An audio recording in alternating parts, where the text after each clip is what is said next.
To access all full body language videos, breakdowns and analysis, alongside the game that I can't feature here on YouTube, check out the Patreon. The link is in the description. Thanks. Yo, what's good? Everyday superpower. Back on the heartbreak tip today because if any video I get, this one tends to be one of the more controversial topics I discuss. It's about men with muscles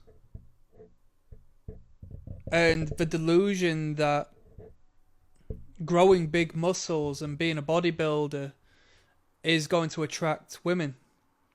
And yeah, given that you're skinny fat, obese, overweight, just fluffy, and you don't have any masculine bodily structure, it is going to be to your benefit, but you need to take a step back and understand there's two perspectives involved in this, and I'm going to talk to you about it. The more what she actually prefers over you growing big muscles, right?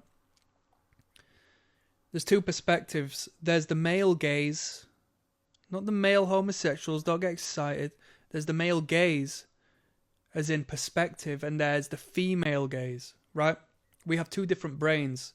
We perceive relationships and attraction and what we deem attractive through different manners. And if you perceive the man, and I know that men do this because men get insecure about other men who have got muscles, got bigger muscles than them, who've got a six-pack, who've got bigger shoulders, who are built like the Hulk, yeah? They say, oh, he's on steroids. They say, oh, he's a me, oh, blah, blah, blah, blah, blah. These people on nights out, muscular men, because I know a few of them, yeah? I come from a family of well-built men, yeah? They get more problems on a night out than someone who is skinny because it inflames insecurity from those who think women elevate men with muscles. Let me tell you what's more important. We're talking body game. What's more important than big biceps is low body fat.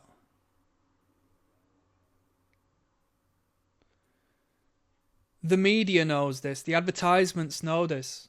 Go into your city centre and have a look at the models that are advertised to entice people into buying clothing. And you might say, oh, well, they're just normal people, you know. Why would they sell to, why would they market to big, bulky bodybuilders? Bruh, the majority of people are fat. The models they use are of low body fat because they're attractive and eye-catching people. And they sell the clothes well. Those who have got low body fat, this might verge into the realm of the black pill here, but those who have got low body fat accentuate their unique qualities, right? That which what makes them them. And I would argue that you can't necessarily be an ugly person with 10%, 9%, 8% body fat, because you elevate yourself in a position of identity that the majority of people don't have. Because when you are of a higher body fat, as you are fluffier, you diminish your fine lines and your striking look and that which is your own bone composition. You just become but a mere face in the crowd when you have a higher percentile body fat. And your big arms aren't going to solve that. Your big shoulders aren't going to solve that. Now let me go deeper into this. There's a biological component here. That woman is looking for a man. Biologically, I'm not saying consciously. I'm saying her animalistic nature is looking to find attraction and is looking to be pulled towards a man who has got longevity of life so he can care for the kids. So he can care for her. Yes? Bad health is repulsive. We unconsciously look at the quality of other people's hair because hair is a good indicator of somebody's mental health and physical health. Not many people know that. When you see a lady with greasy hair, is that ever an attractive thing? So how when she sees a man who is above the body fat percentage her ancestors and her hardwiring deemed appropriate for procreation, why would she go forth and chase that? Maybe it reflects her values. Yeah, if you're looking to find an overweight woman yourself, maybe it confirms her choices and allows her to find comfort in you. But if you are one of those men who want to attract a broader range of women, maybe some who are deemed higher valued in the marketplace, the sexual marketplace, it might be in your best interest to cut the carbs, start fasting, eat one meal a day, stop worshipping the poison that is promoted to you for the sake of that which is. It's poison. Well, why would they want me to be unhealthy? I don't know. Why does the pharmaceutical company make so much money? Why does the pharmaceutical industry feed off of the illness of others without curing any illnesses? I don't know. I don't know. This isn't a conspiracy channel, is it? But I'm telling you, she is going to find you with lower body fat more attractive than you with an extra inch on your shoulders and biceps and so forth. Now, maybe dress accordingly to accentuate and highlight your waist to shoulder ratio, you know. I'm not saying don't train. I'm not saying don't try and accumulate some degree of muscle mass. Most definitely it's going to be in your benefit. I've done various videos on how each particular muscle group relates to our biological reality, yes. A man with weak glutes can't thrust and inseminate like a man with strong glutes. A man with weak shoulders can't throw a spear and hunt like the man with weak shoulders. Or man, you know where I'm coming from. I'm putting you on game. Women don't want six-pack abs on a big bulky bodybuilder fella. Women want six-pack abs on somebody who is healthy, lean and symbolic of longevity of life. Especially in the Western world. In impoverished third world countries, men with big bellies are seen as more attractive because they have the resource to do so in an environment where there is scarcity. In the Western world, we're force-fed shit 24 hours a day from every single corner of reality.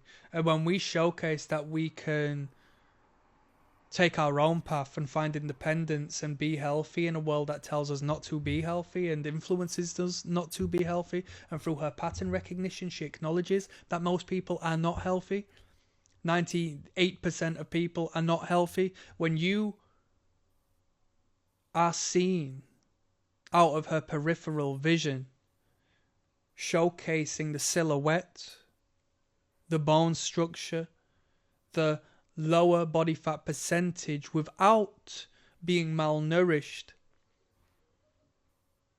she will find you physically attractive. And to recap, we're now looking through the eyes of her biological imperative. Outside of her own conscious awareness, she doesn't know why.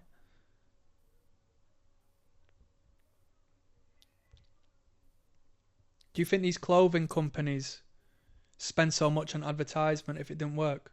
Look at the people they utilize to advertise.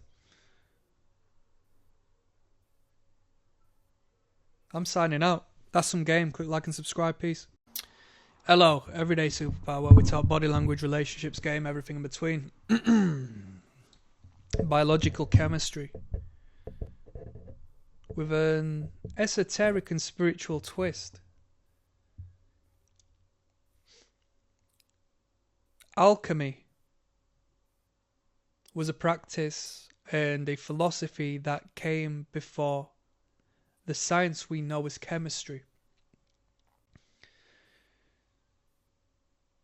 Some may know what alchemy is advertised as, and that is turning base metals into gold. Right?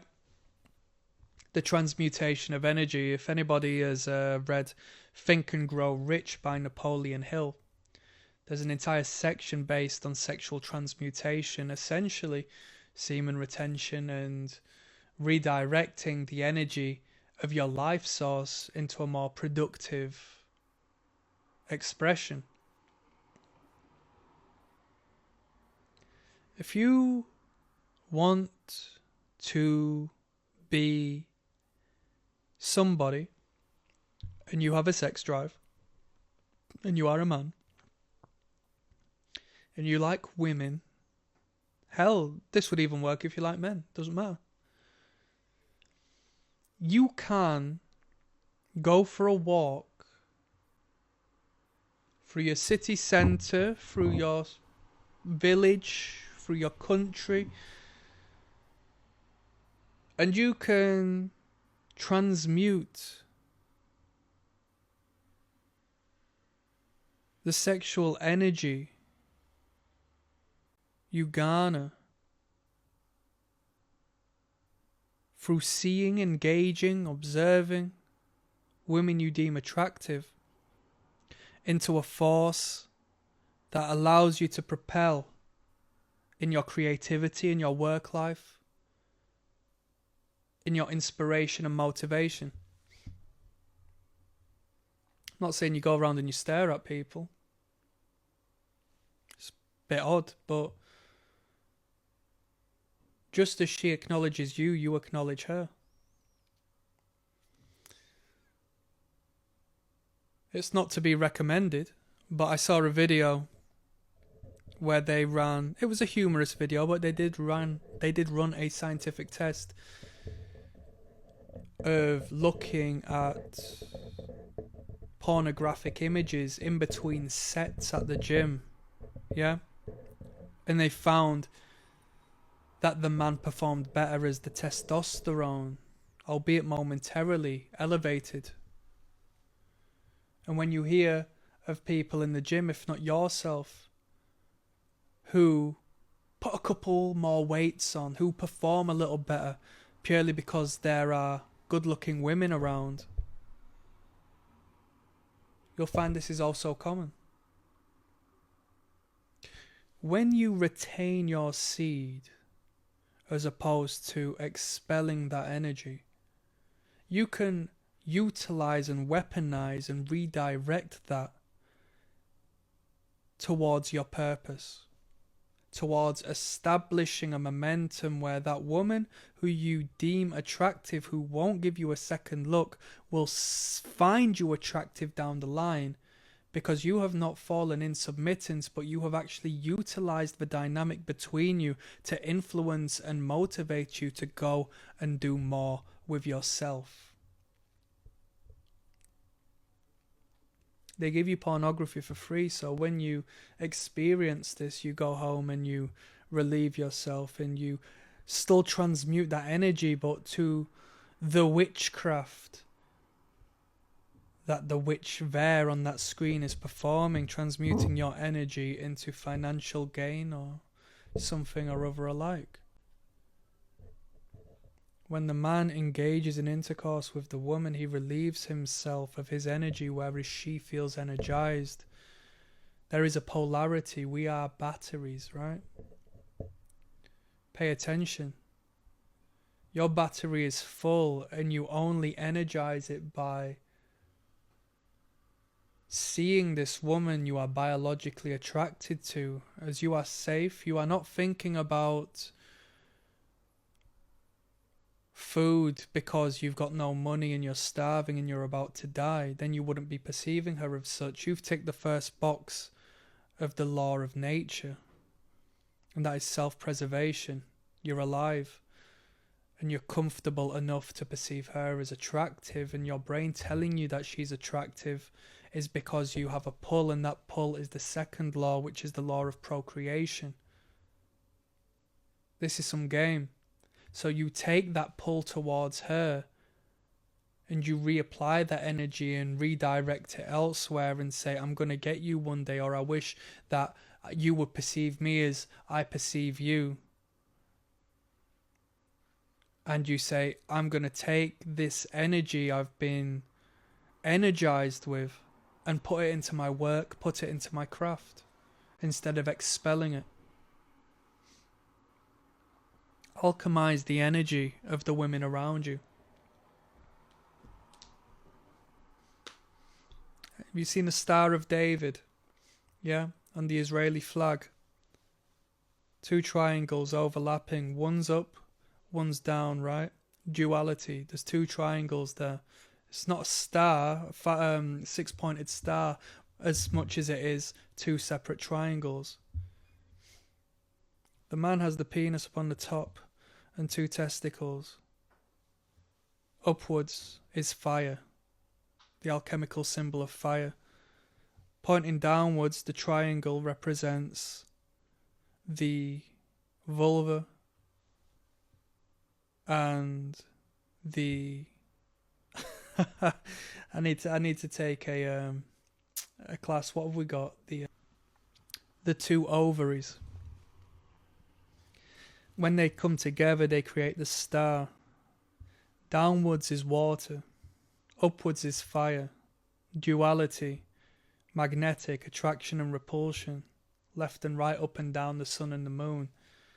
We can utilize our need and lust and biological nature to garner that resource, pull it into us and reinvest it elsewhere. This is important. What more do I need to say? That was some good game. I'm signing out. Peace. Click like and subscribe. Everyday superpower. We talk body language, relationships, game, everything in between. I got a good one for you here. When you accept freebies, when you accept free stuff off of other people or other companies or other businesses or anyone, you allow them to take ownership over you, whether you like it or not. Okay? Whether you have asked for that resource, whether you have asked to borrow or loan or just have that resource, or whether they have given it to you out of the kindness of their hearts, they now have some degree of control and ownership over you. You are obliged psychologically, transactionally, to pay it back at some point. When a man treats you to food on a regular basis, and then when he is down on his luck and he asks you for help, you don't mind just paying my electric bill, my lights are going out, I'll pay you back next month. And you don't want to do that. It's not in your nature to give when it's of no benefit to you. As opposed to this being a normal circumstance, he's going to perceive you through the lens of, well, I always gave them something and they can't even do that back. We didn't ask. We didn't ask for it. In the realm of business, I've worked for a couple of companies, and you will find particular events, let's say Christmas, other companies will turn up at the office and drop off randomly a bottle of wine or chocolates for the office and so forth. It's in order for you to remain jovial in your engagement and communication with this business. It's a psychological play. Communication between the human animal, if not the animal kingdom, is transactional. Our chimpanzee brothers, our bonobo brothers and sisters, you scratch my back and I'll scratch yours, right? Now what if somebody comes and scratches your back when you didn't even ask for it? If you just allow it, it will be used against you. If someone says, oh, how about you could, and I'm talking about, someone who you can say yes or no to, who you aren't necessarily like that close to, and they say, oh, come on, I'm treating everybody to pizza. Let's go get it. Nah, you're all right. Nah, I politely decline. And then they will look, this is the thing, right? This is the catch. If you say you don't want anything for free, no, I don't take free stuff, sorry. They'll look at you like you're weird. No, you can't buy my affection, you can't buy my friendship, you can't buy a connection with me, unfortunately. It's the free lunch.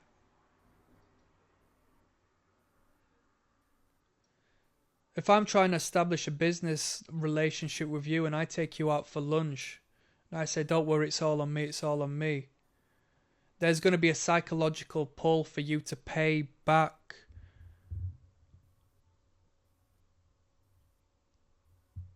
This showcase of friendship, of relationship, in your own way. Otherwise, there's going to be a weight on your shoulders. When somebody does something for you and you don't pay them back, and you continue being around them, that can be a monkey on your shoulders. Am I wrong? When I say hello to someone, more than likely they will say hello back, even if they don't know me. If I say hello to someone out of the goodness of my heart, it's a simple greeting. Hello. And then that person doesn't respond like clockwork, I could take offense to that. Why? Why? This is how it works. I just said hello to that person and they didn't pay me back. What the hell? And now I've gone from consciously trying to be a good person to uncovering the unconscious reality of it actually being a ploy to manipulate my surroundings and the people around me. I thought it was from the goodness of my heart, but given it wasn't reciprocated, I now have a burning distaste towards that person. My energy has dropped. It was all down to my ego and selfish nature and self-serving purpose. As I, the man, need to be number one. It's within my biological protocol. I need to be number one in order to look after the children and the family, and I strive to be number one in everything I do. That's some game. That's some food for thought. Click like and subscribe. Peace. Everyday Superpower, where we talk body language, relationships, game. Let me do that button up for you, yeah. I can't even find it, people. Am I tired? Do I seem tired? Let me elevate myself, yes? Because what I'm going to talk about is in relation to tiresome people. Oh, energy vampires. Emotionally inflaming individuals, right? When you learn the principle, the engineering principle of garbage in, garbage out, you soon become very, very, very, very sensitive to the people around you, the people in your life, the messages that are given to you. The way you learn to translate the message becomes from a heightened perspective. And you can say, well, get off of your high horse. That sounds very egocentric. And it's like, no. When you start to relieve yourself of that which is negative in your life, when you start to go through the turmoil and hardship of real self-development, not reading books that apply to nothing. When you actually get stuck in and create some degree of momentum and acknowledge the strength it needs in order for you to break through the initial period, you soon realize what you don't need in your life, and that's people taking the piss. They don't know they're doing it. Garbage in, garbage out. If you have an input in the back of your head and you are feeding it with a metaphorical high vibration, a consistent high vibration, good information, good communication, uplifting, positive people around you, and a forward motion, shove, a push forward towards that as to which you are going, yes? When you meet and engage with somebody who showcases that of a frequency and vibration down here in relation to you, you fucking fall, man. And you might say, oh, why don't you just, like, ignore it? Bruh. They say you are who you surround yourself with. And the moment you create an engagement with someone who you deem toxic, you perceive that toxicity. And now your wavelength is that on observing negative vibration and frequency. You're not elevated no more. You're not learning no more. You're not moving forward no more. You're slowing down to look at the car crash on the road out of pure nosiness. You're not driving to your destination no more. You're looking and feeding off of this negative shit.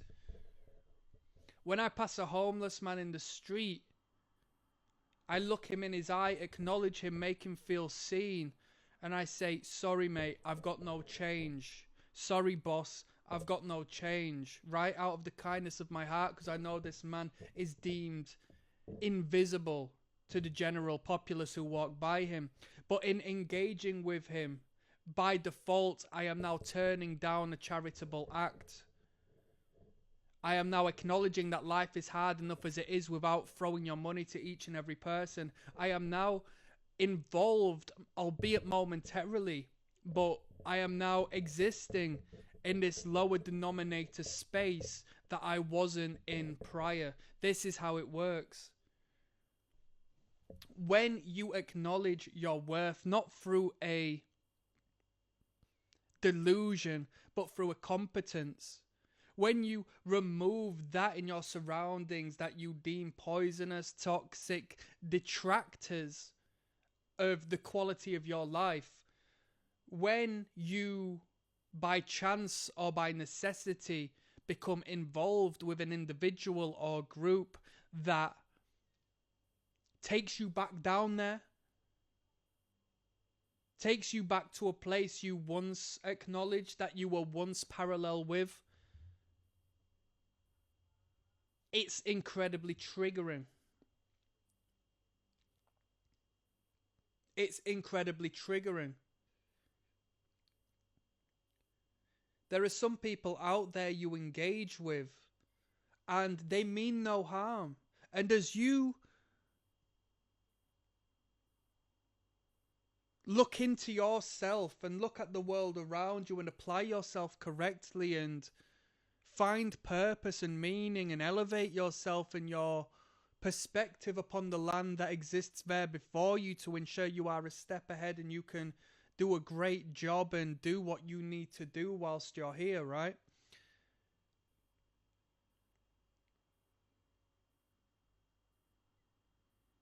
You will find yourself moving onwards from the social circles and the people and the inputs that once composed your character. We're not there no more. Sorry, I've moved on. Or you don't hang out no more. Or you don't come and drink no more. Or you don't do this and that. You will engage with someone who aligns themselves with the frequency that those in power give to them in order to keep them beneath. And when you disconnect from that energy, when you disconnect from that media, when you disconnect through that pattern of eating and consumption of erotic materials and chasing that which doesn't serve your purpose on a real deep level, and then you compare and contrast yourself to the person you once was, if not the people who were around you, who still reside in that space, who continue intoxicating their mind and their thought process and their function with these inputs, you won't be able to see eye to eye with them anymore. You'll become sensitive to the nonsense, I'm telling you. On that note, I'm signing out, people. One love, peace, goodbye. Yo, everyday superpower, where we talk body language, relationships, game, everything in between. Sour grapes today, people. I got something to talk about. It's a little tidbit of life, a little tidbit of relationship game and the socialization of the woman. Women are very social beings, at least in relation to the men. Generally speaking, in the Western world, 100-fold comparative to where you might get in some more modest, religious rooted spaces. She gets dressed up to leave the house. Should I be offended? Why does she want to look so good? I ask her, who are you trying to show off to? Who are you trying to impress? And she responds to me, oh, shut up. You know I've only got eyes for you. We don't put makeup on to please men, you know. It's bullshit. It's bullshit. It's bullshit. And if your lady is a social butterfly, you're going to have to suck it up, mate, because that's the lady you got in a relationship with. That is the lady you're going to have to deal with, because you can't change her. I mean, maybe over time as she finds comfort in the relationship, she settles down a little bit and she does, separate from the lifestyle that once was. But you can't come into an overweight girl's life and start asking her to lose weight. You can't come into a flirtatious girl's life and stop her being flirtatious. You can't come into a tattooed girl's life and ask her to not get any more tattoos, right? It's a component of her character. Hey, and we don't hate on that, right? We must take ownership over our own actions. And if we, put the blinkers on and don't have any foresight or believe we can change the people we get in a relationship with, you need to have a reality check, in all honesty. So she goes on a night out with her friends.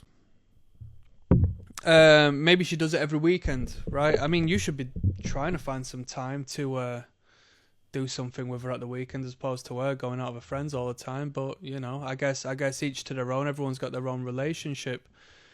Everyone respects their own personal space, personal time, and time with friends and whatnot. But you're not going out with her, and hell, even if you were going out with her, the point still stands. What I'm going to talk about. She applies makeup. She puts a nice dress on. You tell me how much skin she's showcasing to the world, right? But she tells you it's not for other men. Now let's talk about that.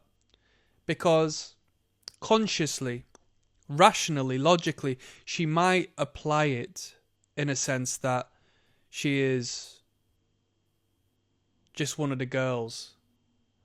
And she applies it, because everyone else is wearing makeup. I don't really want to look grotesque. Not that her not wearing makeup would have her look grotesque, but in relation to the peacocking women around her, she doesn't want to, be a mutant of sorts within the mix. This is called competition anxiety, and this can actually be weaponized and utilized, given that you understand it, to be better at dating, be better in romance. You need to understand this component of female psychology, because females don't even understand this. And there was a test done as to where, without them knowing, so many women went to a hairdresser, a hairstylist, and the woman hairstylist would recommend that the more beautiful women would cut their hair shorter, right? As a means of sabotaging the competition, to alleviate the women who look good and were a potential threat of, their feminine value, and that which accentuated their femininity and highlighted their femininity. The hairstylist would recommend worse haircuts and shorter hairstyles for these prettier women, or how they were deemed prettier, down to the fact that these women are in competition with each other. Now, this is where I go to tier 3 of what I'm expressing here, to get to the real reason she's applying makeup, the real reason why she's looking good. She says it's for her own sake, right? Maybe it is for her own sake. She feels anxious in competition with these women. Now you have to ask, what are they in competition for? And it's for attention, as attention is a currency within the feminine realm, a very, very, very valuable one. And if we don't get, as women, if we don't get attention from the opposite sex, we don't exist. We place our physicality, our physical attractiveness, our physical attraction on a very high tier, right? Because that's what we do to lure men in. That's what we do to garner resources and find a man who has something to give to us, to ensure that our children and us live a prosperous, fulfilling and healthy life from here on in, right? It's biology. We don't go forth and advertise our job and advertise this, that and the third, because we're not looking for a man who cares about how much we earn, because they should be earning a surplus above and beyond what we do, right? I mean, there's exceptions to the rule, most definitely, but the bottom line is, a woman looks for resources within a man first and foremost, to varying degrees, whereas the man looks at physical beauty for the woman first and foremost. He looks at signs of fertility, i.e. beauty, youth, femininity. She looks at signs of status, dominance, intelligence, and so on and so forth, that all link to the garnering of resources. Yes, makes sense. So she goes out there on a weekend to these nightclubs. She spends all this time and effort. Yes, the bottom line is to please men. And you have to accept this, because this is where I come into a little bit of a dispute with the general red pill community or red pill content creators, because now most of them will weaponize that and utilize that to rile up the audience and to express this red pill rage of, oh, women are horrible and women are deceitful and women are this, that and the third, right? And all the audience, given that men who are looking for dating advice, romance advice, the general market might be people who aren't very good with women for whatever purpose. And when they find that these content creators are raising the mirror up to the women that they, or should I say raising the mirror up to these incels, where they see their own beliefs and values reflected at them, they feel acknowledged, seen. So you'll find these red pill creators and channels and so forth that highlight how bad women are and strategically select particular types of women to showcase the behavior of. They are the most successful because the market and the crowd are men who want to find a reason to hate on these women who never gave them a chance. And they're not good quality women. But when it comes to this, these ladies who go out to the nightclubs and apply the makeup and doll themselves up for the attention of other men, you just have to suck that up. That's always going to be in a woman's biology. Like she could be working at a library and God-fearing woman, and yeah, hey, she could be a Muslim. She might wear the hijabi and all this, that, and the third. It doesn't stop the foundational hardwiring that resides within her. That is a metal detector to detect the source of resource that will ensure I live a quality life. Now, don't get me wrong, there will be principles and boundaries that might be set in different cultures and communities that make things a little bit harder, right?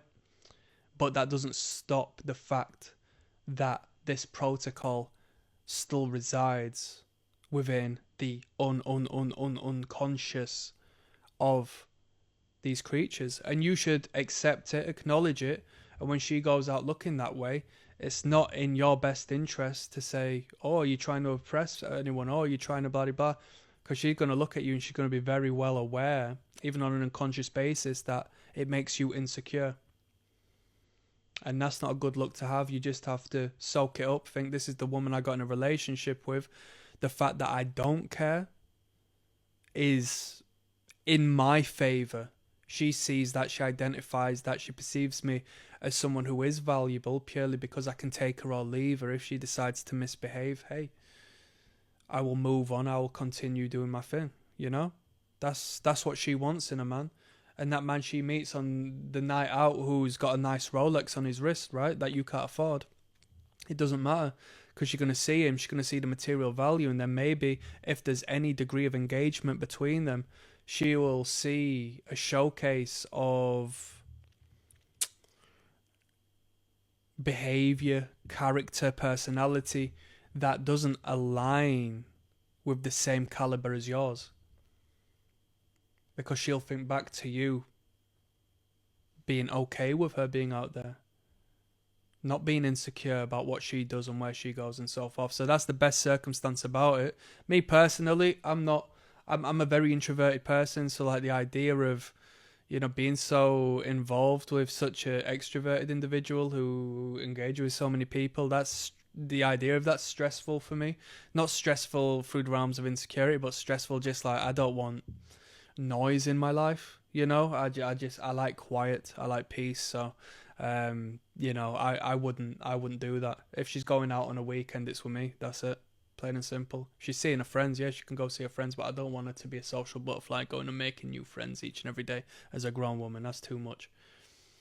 But this isn't about my personal opinion, people. This is about the way this shit is, right? That was some game. That's some food for thought at the very least. Click like and subscribe on that one. Peace. Yo, what's good, people? Everyday superpower, where we talk body language, relationships, game, everything in between. I've got a good one for you here. This is the cold hard truth, and you want to hang on for this one because I want to change your opinion if you are of the majority. Most people believe the incorrect process when it comes to attracting women and how relationships work and how the game starts and so forth. Most people have it wrong and have been taught the wrong things, and even women believe this because they're not aware of their own behavior as well. And the attention you need to dial yourself into is so minute, but exists, that by even acknowledging this and looking out for it, you're going to be like such a great... You're going to fine-tune yourself into finding openings to confidently speak to women so much above and beyond anybody else, right? I'm going to talk to you about women making the first move. Women make the first move. It's not men. They will say men make the first move, or I want a man to make a first move, and all men have to make a first move. And logically, you'd think, yeah, of course, duh. Of course, men have to make the first move because it's a showcase of a leader, right? Women love leaders. Of course. Women want you to lead. Women want you to go over and engage with them. They're not going to come over and engage with you. You look at society as a whole, unless that man has got a clear status that attracts women from the get-go, they are a somebody or they have something that woman wants. The woman isn't going to go over and talk to that man, but the man is going to, at first glance, when you view the situation, that man is going to go over and engage with the woman or find a reason to talk to the woman, right? That's how it's advertised, and that's understandably sensical because from the outside looking in, that is how it looks. But no, right? Listen to me. The woman makes the first move by creating an opening for you to engage with her. This is my principle, my personal philosophy of my understanding of attraction and repulsion. That which she is attracted to, those who she is attracted to, she will make herself present, make herself seen, make herself available proximically, like, as far as like how close she is to you, how far she is to you, where she's based, in your peripheral or straight up on her head. She's gonna create availability through this incredibly indirect and oblique means, and I'm gonna give you examples here, so hold on. You're in the gym. You're on the mats, right? So let's say we've got 5 mats in front of a mirror for a bit of stretching, some kettlebell stuff, some dumbbell stuff, whatever. You've got 5 mats.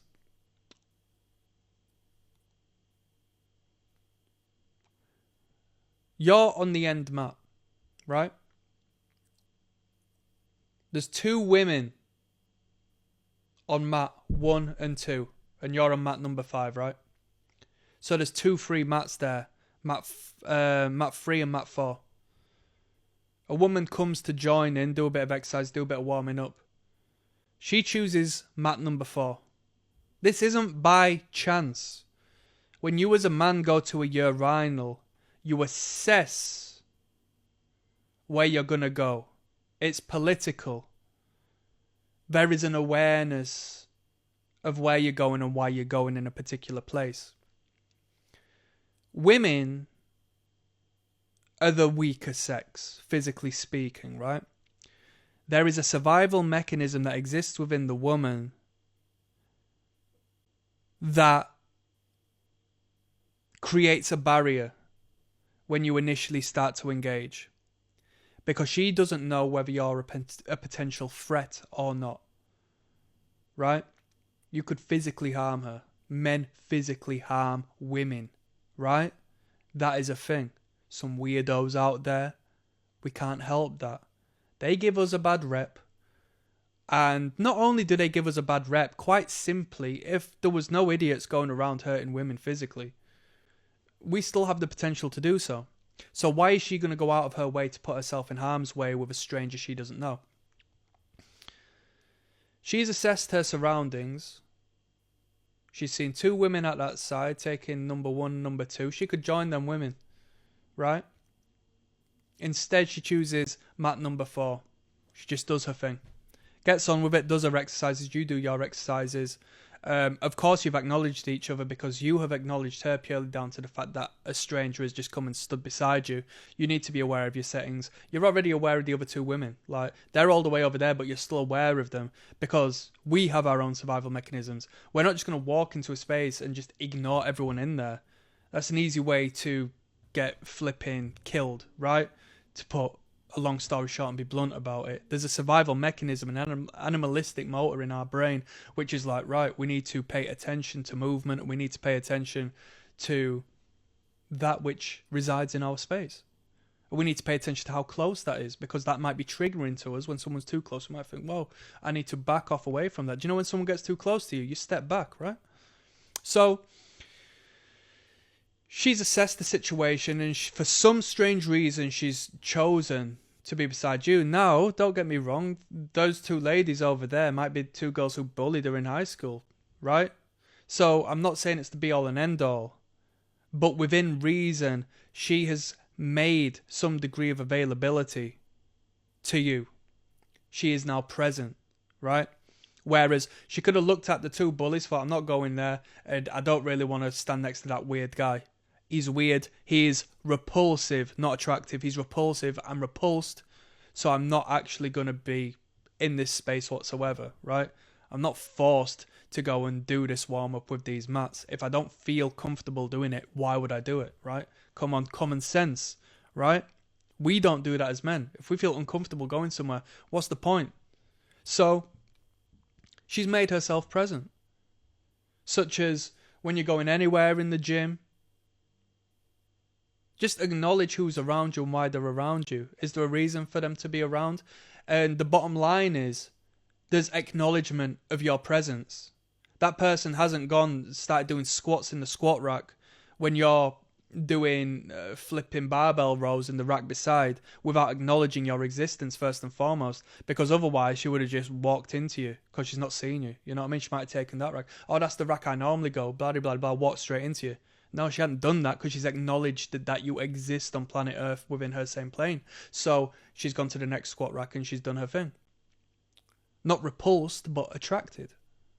Or at the very least neutral, right? Look at the odds. You're in a coffee shop. This happened to me the other day, so I speak, with complete honesty about this.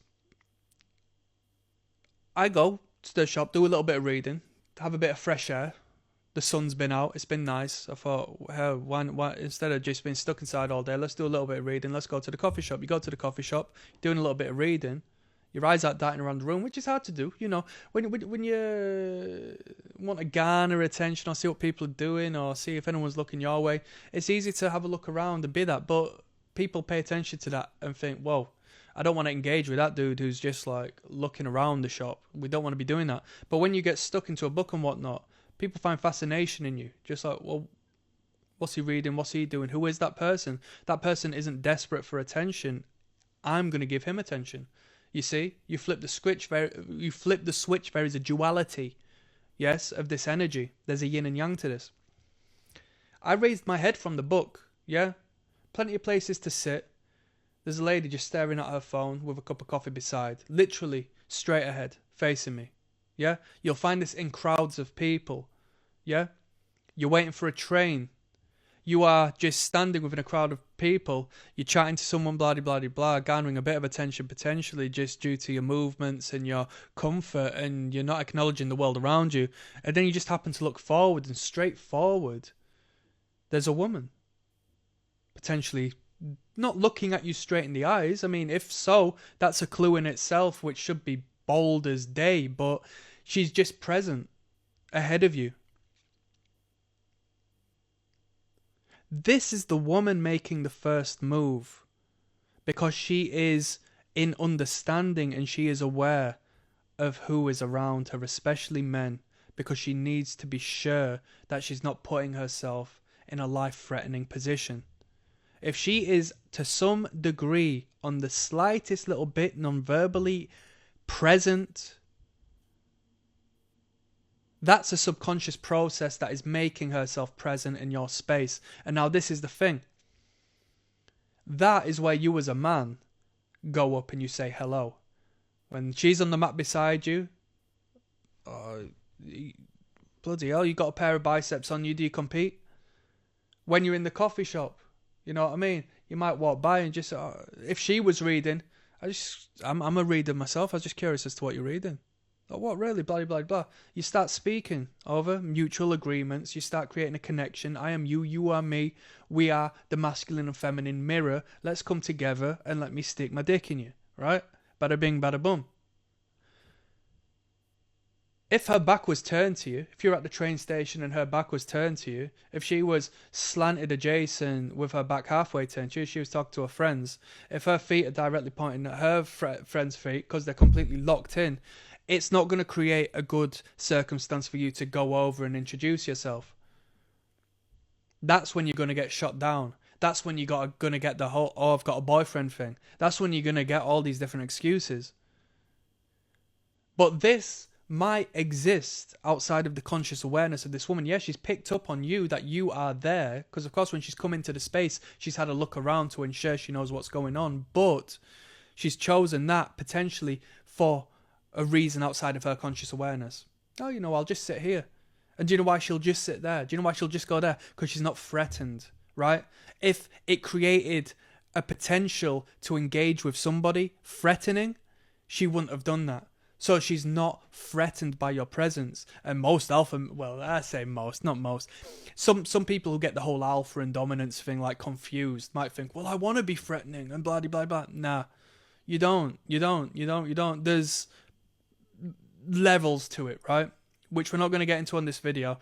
But the last thing you want is a woman calling you threatening. Because that's when you're going to get accused of things after that relationship. Oh, he was this, he was that, he scared me and blah, blah, blah, blah. You need to have that within you, right? You need to have that masculine energy, but you need to be reeled in and you need to be composed and you need to be stoic, yeah? She's going to appreciate that. She's going to love that to bits because all the other men she's been with, emotionally childish, immature, right? But you're not that. So that's some game. Not social, well, yeah, call it social media, call it dating apps. You're going to match with a woman on Tinder, right? And unless she sees that you've both matched and that you're of like such a higher stature and value and celebrity than she is, she's probably not going to talk to you first. But she has made it aware. In her way, she has made the first move by swiping on you, because these women don't need to swipe on no one. These men are swiping left, right and centre on everybody, right? But these women aren't swiping on no one until someone who is okay, at the very least, pops up. So essentially, she's made the first move because statistically speaking, she's put herself out there more so than she would have if she was in the real world. Now, she's not going to probably pop up on the chat and say the first hello because ball's in your court. Because such as the real world, you're going to have the first move into engaging with her, which isn't really the first. She's made it clear that she wants to be spoken to. Does this make sense? Does this make sense? If you're in the supermarket, someone might come and look at the same frozen section as you. She might stand literally just beside you to the point where she is within your intimate space. That's not by chance. What more needs to be said? That's some game. That's some non-verbal game. That's some psychological game. That's some biological game. Click like and subscribe. Peace.